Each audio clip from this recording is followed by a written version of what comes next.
Hi everyone! Sa next video naman na to, ang pag-uusapan natin ay ang measurement of inventory. Pag sinabi nating measurement of inventory, magkano natin siya ilalagay sa ating financial statements.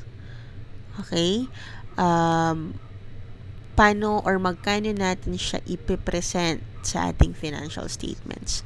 According to the standard, according to PAS number 2, paragraph 9, inventories shall be measured at lower of cost and net realizable value. Okay? So, ito po yung commonly na nakikita natin, lower of cost or net and net realizable value, LC and RV. Okay. Ibig sabihin, we will be comparing two values, no? Yung value number 1 natin is the cost, and the second value natin is the net realizable value. Okay, ano ba yung cost? So, yung cost po, yun po yung napag-usapan natin nung previous video natin. No? So, ito depende kung anong method ang gagamitin mo, whether it's FIFO or the weighted average method. For this video, pagtuunan natin, pansin natin yung net realizable value. Okay? From the term itself, it is a realizable value. Ibig sabihin, magkano natin siya ma-realize. Or tipong kapag ka ibinenta natin, magkano natin siya mabebenta. Okay? It is net. Ibig sabihin, kung neto yan, meron kang ibinawas dyan. Okay? You might be asking, Ma'am, kung ang realizable po ay magkano natin siya mabebenta, hindi po ba natin siya mabebenta at its cost? Kung halimbawa po, ang cost na na-identify natin dito sa taas kanina is let us say 100, hindi po ba natin siya maiibenta ng 100 din? So the answer is, there is a possibility that the cost of 100 may not be recoverable fully. What are the reasons? First, what if po kung damage? Kung damage yan, mabebenta mo ba ng 100 yan? Obviously, hindi. Can you sell it at a higher amount? Baka hindi nga. Okay? Kung yan ay obsolete na, wala na sa uso, halimbawa, hindi na masyadong gagamitin. Mabebenta mo ba ng malaki yan? Obviously, hindi na.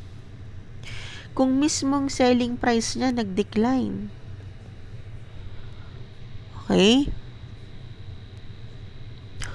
Or di kaya naman, yung kanyang cost of completion or disposal tumaas. So, posibleng hindi mo ma-recover yung cost. Okay? Ano ba tong cost of completion at saka disposal na to? Actually, ito yung ibinabawas natin. Sa kanyang selling price. Ito yung mga magagastos natin sa pagbebenta. Yun nga, from the term itself, pagdidispose ng inventory. Okay.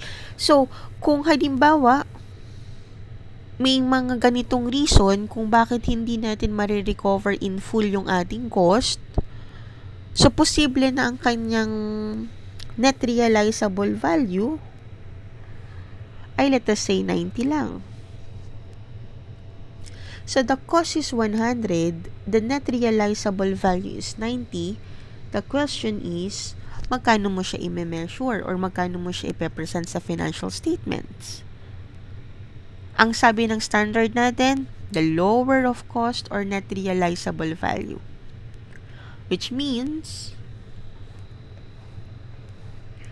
yung 90 natin siya ipe-present sa FS natin. Magkakaroon ba tayo ng problema? Magkakaroon ba tayo ng accounting concern? The answer is yes. Bakit meron tayong accounting concern? Kasi, ang naka-record natin sa book, ang naka-record natin sa libro natin, is the 100 which is the cost. But according to the standard, you have to present it at 90, which is the presentation natin. Okay. So, the accounting concern is, how are we going to make the 100 in our book 90 as per our presentation? So, dun po papasok yung ating tinatawag na write down. Ano ibig pong sabihin? Inventories are being written down to net realizable value.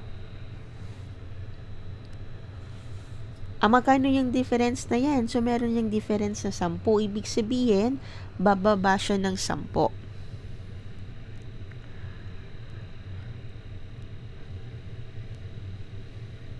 Okay? So, kung bababa po siya ng 10, i-write down natin ng 10. Paano po natin ina-account yung pag-write down na yon? Okay? So, ano po yung account natin or paano po yung accounting natin sa kanya?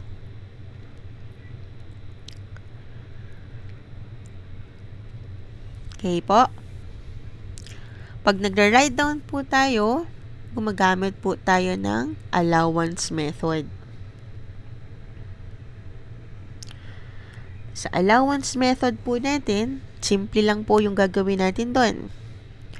Okay? So, since bumaba po yung kanyang value ng 10 pesos, itong 10 na to will be considered as loss on inventory write-down.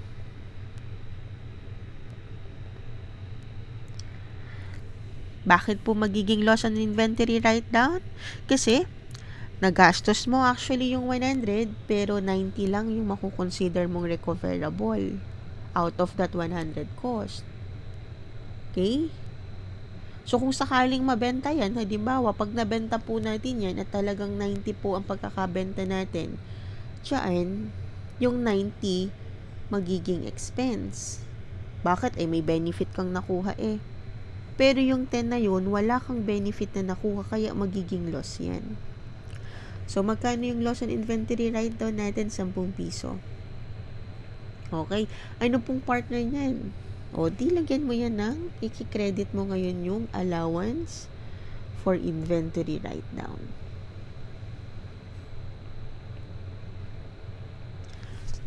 Okay. Magkano? 10 piso din.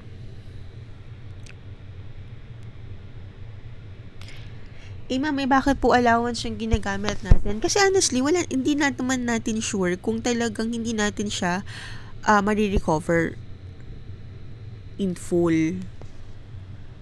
Based on our estimate lang, ito yung net realizable value based on our estimate, and posibleng magkaroon ng loss of 10 pesos. Okay? What if sa mga sumunod na taon? Halimbawa, sumunod na taon, hindi pa rin natin nabenta yun. The following years, yung year 2. Let us say, sa year 2, hindi natin nabenta.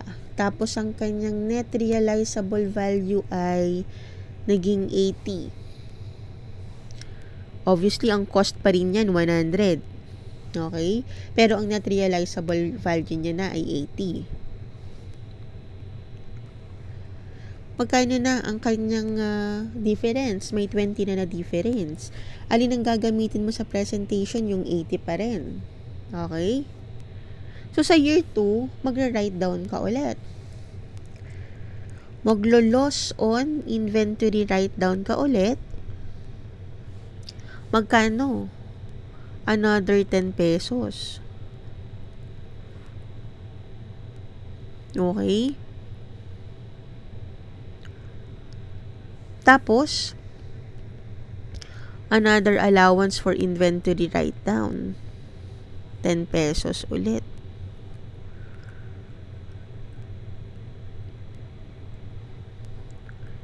Okay? So, considering that, yung inventory mo na 100, ang allowance for write-down na niya, or for inventory write-down na niya, considering these two entries, 20 na. So, naka-net realizable value siya na 80.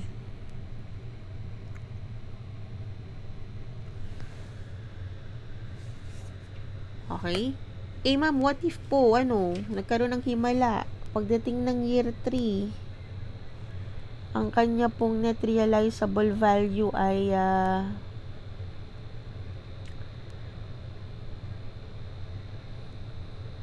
95.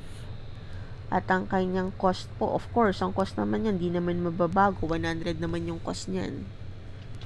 Ano pong gagawin natin dyan? Okay? Loss pa rin siya ng 5, di ba? Kung tutuusin. 95 pa rin. Loss pa rin siya ng 5 kung tutuusin. Okay? Pero, coming from 20 na loss, naging 5 na lang. Ibig sabihin, naka-recover siya ng 15. Okay? So, how are we going to account for this 15 na na-recover niya? So, the entry now will be, babawasan natin ngayon yung allowance for inventory write-down. Magkano? Babawasan natin ng 15 yan.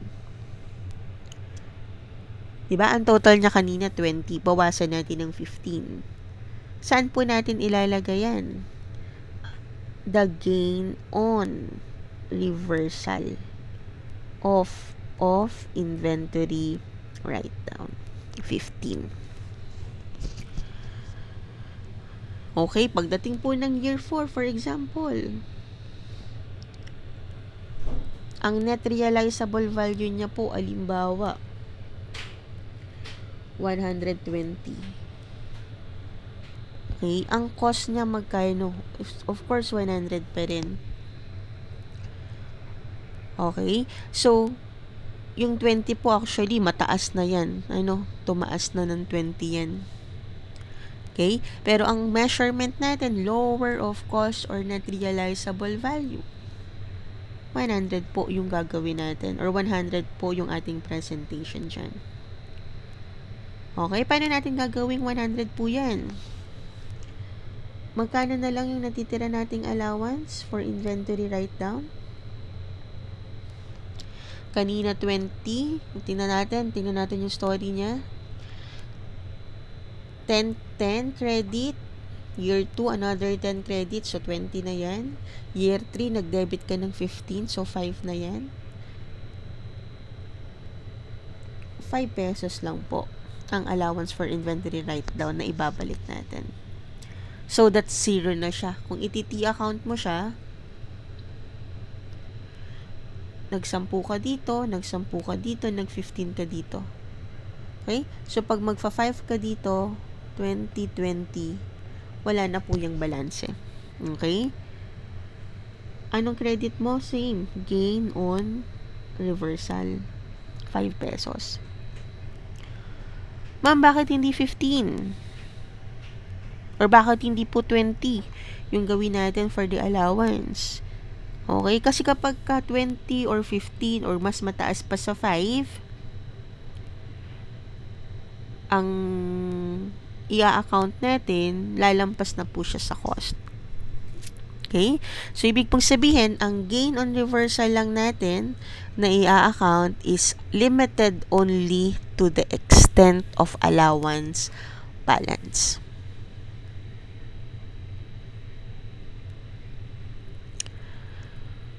Okay?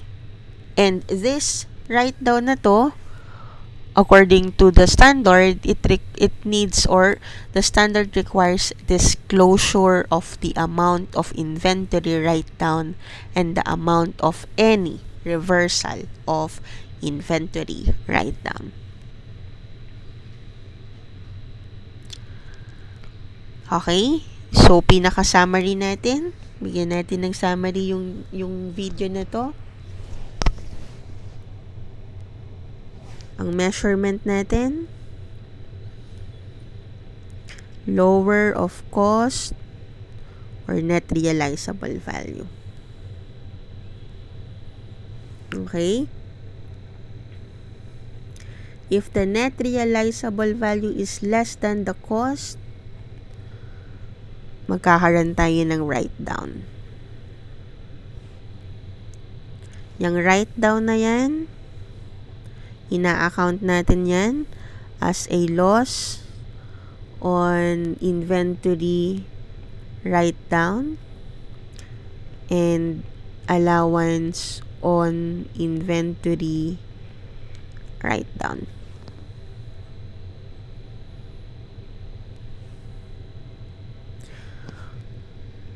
Would there be a reversal of write-down?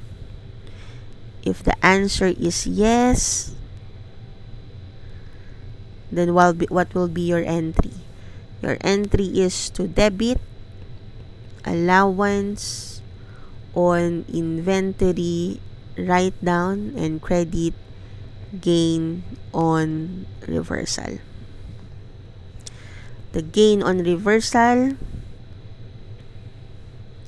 is limited only to the balance of allowance.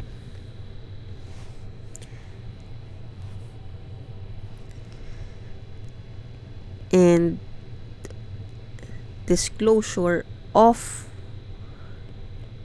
the amount ng write-down as well as the reversal is required by PAS 2 paragraph 36.